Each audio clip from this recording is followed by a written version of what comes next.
इंतहा ड्रामे की अपकमिंग एपिसोड में अब आप लोग देखने जा रहे हैं कि अब नवीद की तमाम गलतफहमियां बहुत जल्द दूर हो जाएंगी और नवीद को यही अहमद होगा जो सच सच बताएगा कि अब अरूसा का फरहान के साथ कोई रिलेशन नहीं था, बल्कि यह सजल ही थी जो कि अब उन दोनों को बदनाम करना चाह रही थी ताकि असद की ज़िंदगी से निकाल सके। और नवीद जब ये सब बातें सुनेगा और अहमद उसे ये भी बताएगा कि अब ज़ैनब और उसके बच्चे की कातला भी उसकी माँ है, बल्कि अरूसा की कोई गलती नहीं, बल्कि उसकी माँ और बहन तो अरूसा ही को सबकी नज़रों में बुरा साबित करना चाहती हैं और उस घर से निकालना चाह रही हैं।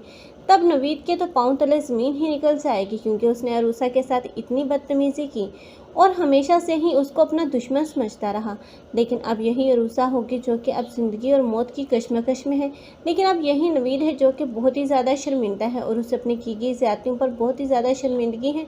अब वो असद से माफ़ी मांगेगा, लेकिन असद जो कि अब सरेआम धमकी देगा कि अगर उसकी बीवी या बच्चे में से किसी को भी कुछ हो गया तो वो ज़िंदगी भर अब उसका चेहरा नहीं देखेगा। लेकिन अब नवीद है जो कि बहुत ही बेबसी की हालत में दिखाया जाएगा। लेकिन अब नवीद को अपनी एक ही गलती का एहसास होगा और ज़ैनब के साथ किए गए सलूक पर भी शर्मिंदा होगा। लेकिन अब ज़ैनब और नवीद अब ये दोनों हकीकत जानने के बाद अब असद और अरूसा के सामने नज़रें नहीं उठा पाएंगे।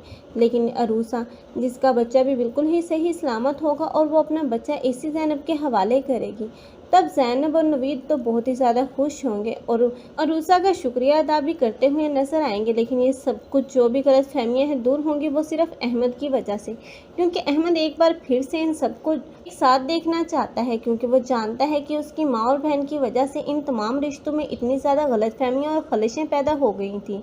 इसलिए अब वो अपनी माँ और बहन के सामने खड़ा हो जाएगा और दूसरी तरफ अनम का भी घर बचाएगा और फहद के सामने अब सजल की हकीकत खोलेगा।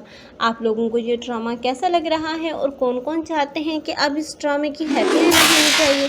कमेंट बॉक्स में अपनी कीमती राय का इजहार लाजमी करें। मज़ीद ऐसे रिव्यूज़ के लिए हमारे चैनल को लाजमी सब्सक्राइब कर लें। अगर आप लोगों को हमारी वीडियो अच्छी लगी हो तो वीडियो को लाइक करना और दोस्तों के साथ शेयर करना मत भूलिएगा। अल्लाह हाफ़िज़।